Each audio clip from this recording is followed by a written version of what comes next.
69 patay sa malaking sunog sa isang hypermarket sa Iraq. 3 naman ang nasawi sa nangyaring airstrike sa Syria. Ating saksihan.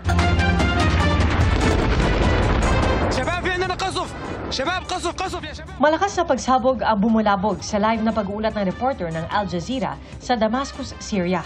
Nasaksihan din ang airstrike habang nag-uulat ang anchor ng TV station sa Syria.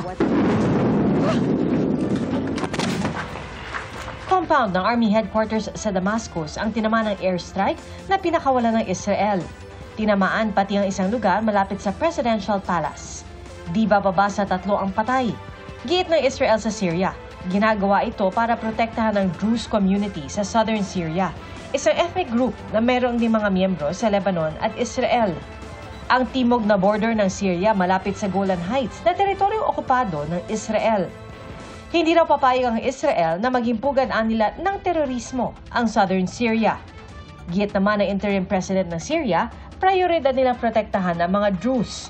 Ayon sa isang human rights monitor, umabot na sa mahigit 300 ang patay mula nitong linggo sa karahasan sa southern Syria. 69 patay sa malaking sunog sa isang hypermarket sa Iraq. 11 iba pa ang nawawala. Hindi pa malinaw ang sanhi ng sunog. Ayon sa Ministry of Interior ng Iraq, suffocation ang ikinamatay ng karamihan sa mga biktima. Ayon sa lokal na pamahalaan, sinampahan na ng reklamo ang may-ari ng gusali.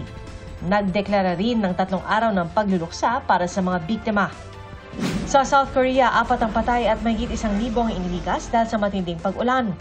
Patay ang isang driver matapos mabagsakan ng 10 metrong taas na pader ang minamaneho niyang sasakyan. Isa rin ang natagpo ang patay sa loob ng binahang kotse.